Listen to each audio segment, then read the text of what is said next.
네, 구독자, 시청자 여러분 반갑습니다. 박 작가입니다. 네, 어제 오태민 작가님과의 인터뷰 영상 일부를 올려드렸는데 현기증 나신다면서 2부를 빨리 올려달라고 하시는 그런 분들이 커뮤니티에도 그렇고 댓글에도 굉장히 많아서요. 오 작가님을 또 초대해서 인터뷰를 한 보람이 많이 있었습니다. 자, 오늘 2부 8시, 오늘 저녁 8시에 업로드 될 예정인데요. 1부보다 훨씬 더 재미있고 그리고 좀 충격적인 얘기들이 많이 들어있어요. 그래서 여러분들 좀 기대하시고 봐주셔도 좋을 것 같습니다. 자, 오늘 시황 영상을 또 시작을 하겠습니다. 지금 경기 침체와 인플레이션 사이에서 또 연준이 갈등할 만한 시그널들이 나오고 있는데요. 자, 이 상황에서 금리는 어떻게 될 것이고 그리고 거시경제 방향성은 어떻게 될 것인가. 자, 그리고 그에 따라서 비트코인의 향방은 어떻게 될 것인지 한번 알아보도록 하겠습니다. 네, 저는 7권의 책을 쓴 박 작가입니다. 카카오톡에서 크립토 트렌드랩이라는 커뮤니티를 운영하고 있습니다. 혼자 투자하시기 어려우신 분들은 참여하시면 도움을 받으실 수 있습니다. 자, 본 영상은요, 매수 매도에 관한 추천을 담고 있지 않습니다. 투자의 모든 책임은 투자자 스스로에게 있습니다. 자, 오늘 내용이 괜찮으셨다면 구독, 좋아요, 알림 설정, 댓글 정중히 부탁드리겠습니다. 네, 어제 미국 3대 지수는요, 다 보합세로 마감을 했습니다. 소폭 하락하긴 했지만 보합세라고 봐야 될 것 같고요. 네, 개별 종목들도 대부분 보합세였는데 어제 아마존을 비롯해서 빅테크들은 조금 더 상대적으로 지지부진한 모습들을 보여줬습니다. 반면에 JP모건 같은 경우는 퍼스트 리퍼블릭 은행을 인수하면서 주가가 상승을 했고요. 은행주들이 전반적으로 빅테크에 비해서는 안정적인 모습을 보였다라고 볼 수가 있습니다. 네, 그 이유는 뭐냐면 JP 모건이 퍼스트 리퍼블릭을 인수를 하면서요. 지금 은행 위기가 이제 거의 끝나갈 거라는 좀 안도감들이 시장을 갖다 좀 안심을 시키고 있는 모습들이었습니다. 자, 그런데 상대적으로 빅테크들이 좀 부진했던 이유는요. 이 연준의 금리 속도 조절이 조금 더 늦춰질 수 있다라는 불안감들이 시장에 이제 들이닥쳤기 때문이에요. 자, 그 이유가 뭐냐면은 어제 미국의 ISM 제조업 구매 관리자 지수가 발표가 됐어요. 지금 이 제조업이 얼마나 지금 활성을 띠고 있는가 이런 지표죠. 그러니까 제조업의 어떤 지표들은 경기 침체의 선행 지표로 작용을 한다고 어제 제가 말씀을 드렸죠. 자, 보시면은 이전 46.3에서 좀 상회를 했고요. 예측치보다도 더 상회하는 모습을 보였습니다. 자, 보시면 큰 하락세 속에서 툭툭 튀는 지점들이 있는데 자, 이렇게 된 겁니다. 자, 이렇게 제조업이 아직까지 생각보다 예상보다 견고하다라는 시그널을 주게 되면요. 연준은 물가를 갖다 더 빡세게 잡아야 된다라고 인식을 하게 됩니다. 네, 그럼에도 아직까지 이 제조업이 확실하게 살아난 건 아니에요. 이 50을 기준으로 하는데 지금 아직 47이죠. 여전히 위축 국면에 있긴 합니다. 하지만 전월보다 높아졌고 예상치보다도 상회했기 때문에 지금 계속해서 살아나고 있다. 이렇게 지금 해석을 하고 있는 거죠. 그러니까 연준이 자이언트 스텝을 4번이나 연속으로 했는데도 제조업이 죽지 않고 지금 계속해서 성장을 하고 있다. 이렇게 해석이 되는 거겠죠. 네, 결론적으로요. 이 제조업 업황이 예상보다 나아지면서 3대 지수가 장 막판으로 갈수록 약세로 이제 전환을 하게 된 겁니다. 네, 모두들 짐작하셨겠지만 이번 주에 발표되는 이 FOMC의 금리 발표에서 0.25%포인트 상승할 거라는 의견이 지금 93.2%로 이제 압도적으로 우위를 점하고 있습니다. 그냥 동결할 거라는 의견은 이제 6.8%밖에 안 됩니다. 그런데 거기에 더해서 다음 달에도 0.25%포인트를 상승해야 된다는 의견도요. 23.9에서 31.5%로 지금 크게 상승하는 모습을 보여줬습니다. 네, 이번 주에도 중요한 지표들이 많이 발표가 됩니다. 지금 노동부의 구인구직 보고서부터 해서요. 수요일에 발표되는 이 지표들은 전반적으로 눈여겨보셔야 되고요. 자, 그 중에서도 가장 중요한 거는 목요일 새벽에 발표되는 이 금리 결정, 그리고 FOMC의 기자회견입니다. 금리는 0.25%포인트로 거의 사실상 확정이 되는 분위기인데, 이 기자회견에서 FOMC에서 어떤 또 의견을 제시하느냐에 따라서 시장이 완전히 다르게 움직일 수 있어요. 그래서 실질적으로는 이 기자회견을 더 중요하게 여기는 의견들이 많이 있고요. 자, 그리고 또 목요일에는 빅테크의 대장이죠. 애플이 아직까지 실적 발표를 안 했어요. 그래서 애플의 실적 발표까지 보면은 전체적으로 이 시장의 분위기를 알 수가 있습니다. 자, 그리고 금요일에 비농업 고용지수와 실업률에 대해서도 굉장히 좀 눈여겨봐야 되죠. 그러니까 이번 주가 이 거시경제 방향성을 보는데 굉장히 중요한 한 주라고 보실 수가 있습니다. 네, 거시경제 방향성에서 굉장히 중요한 한 주이기 때문에 비트코인 고래들도요, 지금 눈치 보는 모습들을 계속해서 보여주고 있습니다. 뒤에서 CVD 차트도 보시면요, 고래들이 상당한 물량들을 좀 매도를 하고 있는데요. 네, 거기에 더해서 어제 비트코인 같은 경우는 24시간 동안 1.37억 달러 이상의 선물 포지션에 강제 청산도 있었습니다. 자, 그러니까 강제 청산에 의한 하락과 더불어서 이 시장의 전체적인 분위기를 관망하는 이 고래들의 움직임이 합쳐지면서 시장은 지금 하락세로 전환을 했는데요. 자, 이번 주를 이제 넘기고 나서 그 다음 주부터가 또 어떤 움직임을 가지고 갈지가 굉장히 중요하고요. 어쨌든 기점이 되는 건 목요일이 될 것이다라는 게 시장의 좀 지배적인 전망입니다. 네, 이런 시장의 분위기를 반영을 했기 때문에요. 비트코인이 어제는 가장 많이 떨어졌습니다. 자, 이것도 어떻게 보면 당연한 현상이라고 볼 수가 있죠. 그리고 비트코인이 하락을 하면서 나머지 알트코인도 다 동반 하락을 하는 그런 움직임을 보여줬습니다. 네, 상대적으로 크게 하락을 했기 때문에 비트코인 도미넌스도 지금 크게 하락을 해서 48선이 지금 무너질 듯한 그런 모습들을 연출하고 있는데 지금 촬영하는 시점 기준으로는 소폭 상승을 또 하고 있습니다.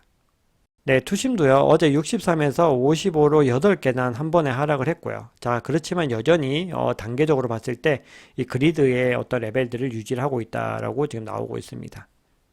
네, CVD 차트를 보겠습니다. 자, 우선 파이어 차트를 보시면요. 지금 27K에 희미하게 지금 매수벽이 만들어지고 있고요. 그 위에 이제 27.3 정도에서도 희미하게 만들어져 있는데 뭐 뚜렷한 매수벽이라고 보긴 어렵습니다. 다만 여기서 또 반등을 해서 가격이 소폭 상승을 하고 있고요. 자, 그리고 이제 매도벽 같은 경우는 지금 30K와 31K에서의 매도벽은 더 뚜렷해지고 있어요. 자, 이 지점이 저항으로 작용할 가능성이 굉장히 높아지고 있는데 그런 가운데서 지금 29K에서 도 희미하게 지금 매도벽이 나오고 있기 때문에 여기도 만약에 이 매도벽이 진해지게 되면은 또 단기적인 저항으로 작용을 할 수도 있겠죠. 그래서 요건 또 지켜봐야 되는데 지금 벽이 굉장히 아주 얇다는 거. 자, 그리고 이제 CVD 차트를 보시면요. 지금 갈색 고래 같은 경우도 굉장히 많은 물량을 매도를 했습니다. 이번 하락에 또 중요한 요인이 됐겠죠. 자, 그리고 지금 현재 홀딩하는 모습들을 보이고 있는데 이건 저녁까지 지켜보고 제가 별도의 이미지로 또 여러분들께 공유를 해드리던가 할게요. 자, 그리고 이제 보라색 고래와 나머지 고래들의 움직임들도 다 비슷했는데 지금 대부분 물량을 지금 내놓고 있습니다. 네, 그리고 빨간색 고래, 시장의 어떤 상승세를 주도했던 빨간색 고래도 급격하게 다 물량을 털어내는 그런 모습들을 보이고 있어요. 자, 그리고 이 초록색 고래 같은 경우는 이게 굉장히 천천히 지금 부분 매도를 하고 있는데, 이번 가격 상승 시점과 지금 동일하게 지금 물량을 매입을 하는 모습을 보이고 있어요. 그래서 지금 가장 먼저 이 시장에서 또 다시 이제 매수세로 전환을 한 게 이 초록색 고래로 보이고요. 자, 그리고 노란색 고래 같은 경우는 뭐 계속해서 또 물량을 매도를 하고 있습니다. 그래서 지금 현재 좀 상승세를 견인한 것은 초록색 고래이고 나머지 고래들은 전체적으로 물량을 지금 털어내는 그런 움직임을 보이고 있는데 이렇게 또 응축을 하고 있다가 다시 또 시장에 진입을 하게 됐을 때는 아마도 이런 갈색 고래나 이런 빨간색 고래가 또 아마 시장에 또 상승세를 주도하게 될 거라고 생각을 합니다. 네, 비트코인을 향한 뚝심 하면은 마이클 세일러 형님을 들 수가 있겠죠. 자, 이번에 마이크로 스트래티지의 1분기 순이익이 4.6억 달러로 순이익을 기록을 하게 됐습니다. 이게 뭐 거의 4분기 만에 지금 흑자 전환을 한 거라고 나오고 있거든요. 자, 그러면서 이 마이크로 스트래티지의 주가가 올해 들어서 118%나 상승을 했고요. 그리고 1분기 실적 발표 후에도 주가가 2% 정도 상승을 했습니다. 네, 이게 바로 기업들의 비트코인 투자에 굉장히 모범 사례라고 볼 수가 있고요. 아마 마이크로 스트래티지의 이런 모습들을 보면서 계속해서 비트코인을 담는 기업들이 늘어나지 않을까 기대를 좀 해봅니다. 태민 작가님과의 영상에서 보면은 미국의 어떤 규제 포지션을 이야기를 하면서 세 가지 중요한 축을 이야기를 해요. 오늘 2부에서 나오게 될 텐데요. 자, 그 중에서 중요한 게 이제 기술적인 부분들이 있는데 지금 A16G가 미국에서 그리고 글로벌 투자에서 지금 웹 3.0 그리고 크립토를 주도하고 있는 회사이죠. 근데 이런 회사들이요. 영국 재무부를 상대로 해서 암호화폐 규제 구축을 위해서 협력하겠다라고 지금 주장을 하고 있고 지금 피드백도 제출을 한 상태예요. 그런데 이 A16G가 지금 이야기하는 걸 보면은 여기에 디파이를 굉장히 중요하게 언급을 해요.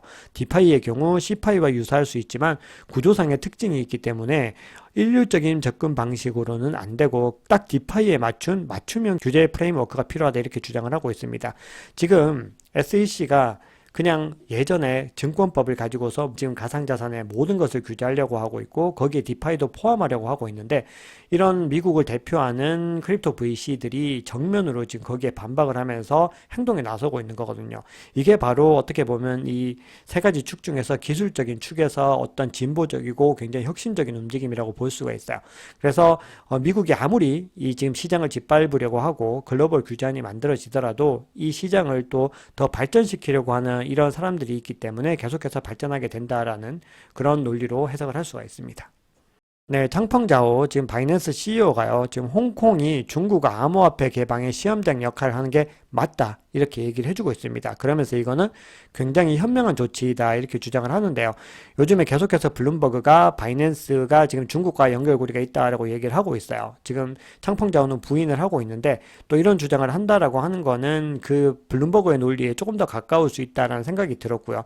그리고 창펑자오 이렇게 얘기하고 있다는 거는 우리가 생각하는 이 홍콩 내러티브의 배후에 중국이 있는 게 더 확실하구나라는 그런 생각들을 하게 됩니다.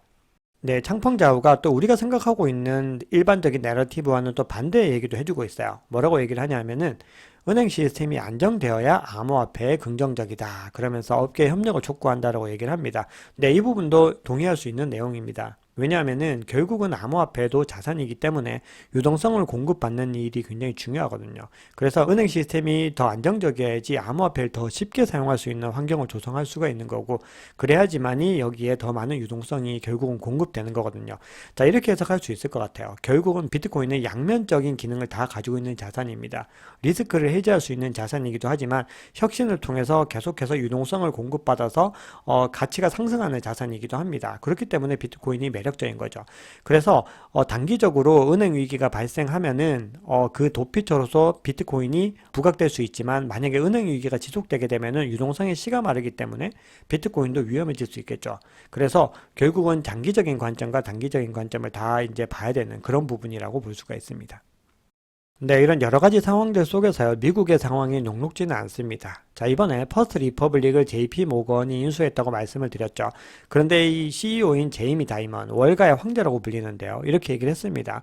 미국의 은행 위기는 대부분 종료가 되었다. 자, 이 얘기는 본인들이 퍼스트 리퍼블릭을 구하면서 이 위기를 끝냈다. 이렇게 해석을 할 수가 있거든요. 실제로 JP 모건은 미국을 대표하는 은행이면서 전통적으로 미국의 금융을 지켜왔던 은행이기도 합니다. 한 100년 전으로 거슬러 올라가 보면요. 이 JP 모건의 창업자의 아들이면서 실질적인 창업자인 이 존 피어펀트 모건이 금융위기에서 미국을 구해냈어요. 그리고 이후에 계속해서 JP모건은 그런 역할들을 해왔습니다. 2008년 금융위기에서도 파산하는 은행들을요, JP모건이 인수합병을 했습니다. 자, 그걸 보면은 이 제이미 다이먼의 이야기들은요, 그냥 평면적으로 이해를 할 수가 없어요. 그냥 이런 얘기들을 하는 거는 어떤 의식들을 고치시키는 거지 실질적인 팩트와는 차이가 분명히 있을 수 있다는 거거든요. 자, 그리고 실질적으로 반대되는 기사들이 나오는데요. 올해 미국의 파산은행 자산들이요, 2008년 금융위기 때보다도 더 많다는 거예요. 그리고 앞으로도 터져나올 위기들은 더 많이 있다는 겁니다. 그래서 우리는 계속해서 이 상황을 예의주시해야 되는 거죠. 그리고 미국의 부채 한도 협상이요, 지금 계속해서 난항을 겪고 있어요. 왜냐하면 공화당에서요, 이번에 올려주는 대신에 바이든 행정부의 지출을 대폭 삭감하는 법안을 지금 통과시켰는데요.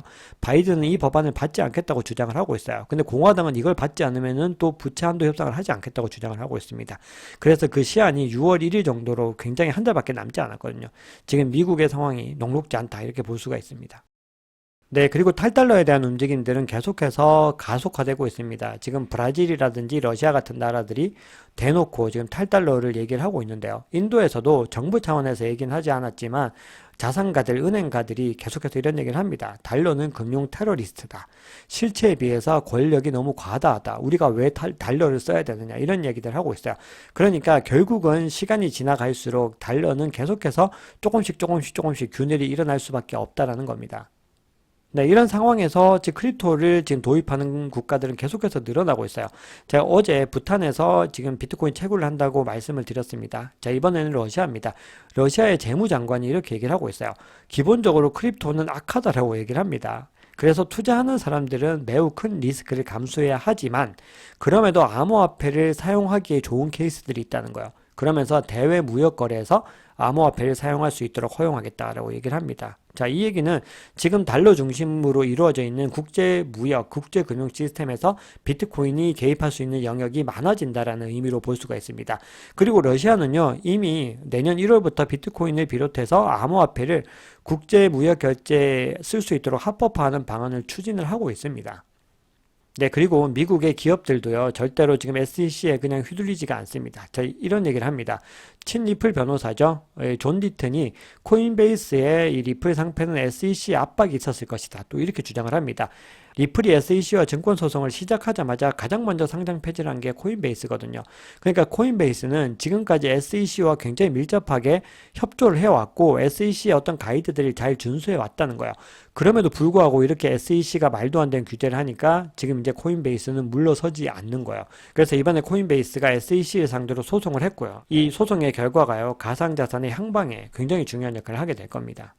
네, 미국 내에서는요, 지금 미국의 투자자들도 굉장히 많은 불안감들을 느끼고 있어요. 크립토컨트에서 이제 자료를 냈는데요. 미국 내 중앙형 암호화폐 거래소 준비금이요, 해외 거래소에 비해서 지속적으로 감소를 하고 있습니다. 계속해서 유출이 일어나고 있다는 거예요.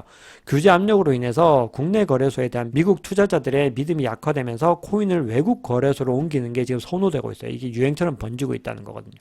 이런 상황에서 미국 당국의 압력이 계속되면요, 다른 지역들에 비해서 뒤처질 위험이 있습니다. 결국은 미국은 혁신해서 도태될 수밖에 없다는 겁니다. 골드만삭스 임원 출신인 라울 팔이 이런 주장을 합니다. 통화 가치 하락 속에서 비트코인이 금과 부동산을 능가할 것이다. 이렇게 주장을 합니다. 조금 더 자세하게 보겠습니다. 중앙은행 통화와 자산 가치의 하락을 능가할 수 있는 자산은 라울 팔에 따르면 딱 두 가지입니다. 양질의 암호화폐와 기술 주식이죠. 이 양질의 암호화폐는 단연코 비트코인입니다. 그러면서 라울 팔이 이렇게 얘기를 해요. 부동산이나 금, 미국 달러, 채권, 신흥시장 주식 같은 경우 다 중앙은행 대차 대조표에 따라서 가치가 오르거나 떨어지지만 비트코인은 그렇지가 않다는 겁니다. 그렇기 때문에 앞으로 더 큰 가치를 가질 수 있다는 거예요. 그러면서 이렇게 또 얘기를 합니다. 지난달에 규제 압력으로 인해서 코인베이스 같은 미국의 최고 암호화폐 기업들이 미국을 떠나서 다른 지역으로 사업 터전을 옮길 가능성을 제기했는데 결국은 동일한 얘기입니다. 미국은 혁신해서 멀어지게 될 거라는 겁니다. 오태민 저자님과의 인터뷰 2부에서도 나올 내용인데요. 결국은요, 투자자들이, 우리 같은 개인 투자자는 말할 것도 없고요. 이 비트코인에 대해서 어떤 입장을 가지든지 투자를 하든지 하지 않든지 상관없이 이 산업은 발전할 겁니다. 자, 보시면요, 비트코인 트랜잭션 카운트, 이 트랜잭션 수가요, 기하급수적으로 계속해서 늘어나고 있어요. 그래서 지금 사상 또 최고치를 기록을 하고 있거든요. 그만큼 비트코인 네트워크는 계속해서 더 활성화가 되고 있다는 겁니다.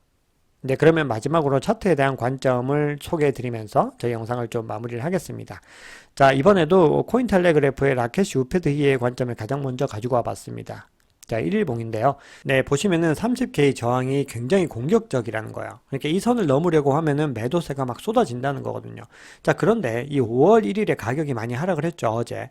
그럼에도 긍정적인 점이 있는데 이 상승하려는 움직임이요, 50일 이 이동평균선을 갖다가 강력하게 지지를 받고 있다는 거예요. 이게 바로 28K 부근이거든요. 그러니까 이 선이 아직까지 무너지지 않고 잘 버티고 있다는 거예요. 그래서 한동안은 26.9K에서 30K 사이에서 거래가 이루어질 가능성이 높다고 얘기를 합니다. 자, 그런데 그 다음 포인트가 중요합니다. 자, 일반적으로요, 이렇게 좁은 범위에서 타이트한 범위의 거래가 계속 이어지는 거, 자, 이렇게 지지부진하게 계속해서 이어지는 거는 여기서 응축이 일어나는 거죠. 그리고 폭발적으로 상승을 할 수가 있는 겁니다. 그래서 지금 현재 이 부근에서 계속해서 이제 지지부진한 횡보 움직임을 보이더라도요, 그거는 향후에 점핑할 수 있는 어떤 모멘텀을 지금 축적하고 있는 것이다 라고 볼 수가 있어요. 네, 그래서 만약에 하락 국면으로 접어들게 되면 어떻게 되는지 또 얘기를 합니다. 자, 어디가 무너지면, 자, 요 선이 무너지게 되면 하락세로 또 전환을 할 텐데 가격이 26.9K까지 떨어질 수 있고요. 만약에 여기를 또 하향 돌파하게 되면은 25.2K까지도 하락할 수 있다, 이렇게 얘기를 합니다. 반면에 30K를 드디어 뚫고 31K까지 상승한 다음에 32.4K까지 상승을 하게 되면요, 이제 모멘텀이 완전히 회복되는 신호이기 때문에 더 크게 상승을 할 수 있고, 그때는 이제 40K까지도 갈 수 있다. 자, 이렇게 얘기를 하고 있습니다. 네, 나머지 두 분은 또 이 시장의 장기적인 전망에서 늘 좀 긍정적인 시그널을 주시는 분들을 또 소개해 드리겠습니다. 자, 머스타치라고 제가 또 자주 소개해 드리는 분인데요. 이렇게 얘기를 합니다. 지금 월봉 차트를 보고 있고요. 지금 MA10이 어디냐면은 요 보라색 선이에요. 이 보라색 선인데 이거를 요 보시면은 이 마무리가 이 MA10을 요 상승 돌파한 상황에서 지금 마감이 됐다는 거예요. 그래서 지금 보시면은 상승 돌파한 요 부분 보이시죠? 그렇기 때문에 이 동일한 신호들이 지금 2015년, 2019년에 나왔고, 그리고 2023년 지금도 이게 반복이 되고 있다는 거예요. 이게 이제 미니 불장이죠. 이 시기들이 보면은. 자, 그래서 이게 이제 폭발적으로 이제 상승할 수 있는 이 흐름으로 이어질 것이다. 또 이렇게 이야기를 하고 있습니다. 이번에는 트레이더 앨런이라고 제가 또 자주 소개해드리는 분이죠. 이 타디그레이드라는 분인데, 네, 이분은 이제 M2 차트에서요, 지금 볼린저 밴드의 띠 너비의 100분의 1을 가지고서 확인을 해봤는데, 여기서 불리시 크로스오버, 네, 불리시한 상승 돌파를 하게 되는 이 지점들, 자, 보시면은 여기 녹색 선이 돌파를 하고 있는 부분들을 보이죠. 여기서도 돌파가 일어나고 있어요. 그쵸? 자, 그래서 이런 움직임들이 보여졌을 때 상승 구간으로 접어들게 되고, 1.5년 동안 지속이 되더라, 뭐 이런 이야기를 하고 있습니다. 자, 어쨌든 이분들의 얘기는요, 뭐 장기적으로 상승장의 시그널들이 보인다라는 의미인 거고요. 자, 거기에 대해서는 여러분들께서 좀 냉정하게 또 판단을 해보시고 투자에 활용을 하시면 좋을 것 같습니다. 네, 오늘 준비한 이야기는 여기까지입니다. 여러분들 영상이 도움이 되셨다면 구독, 좋아요, 알림 설정, 댓글 부탁드리겠습니다. 지금까지 박 작가였습니다.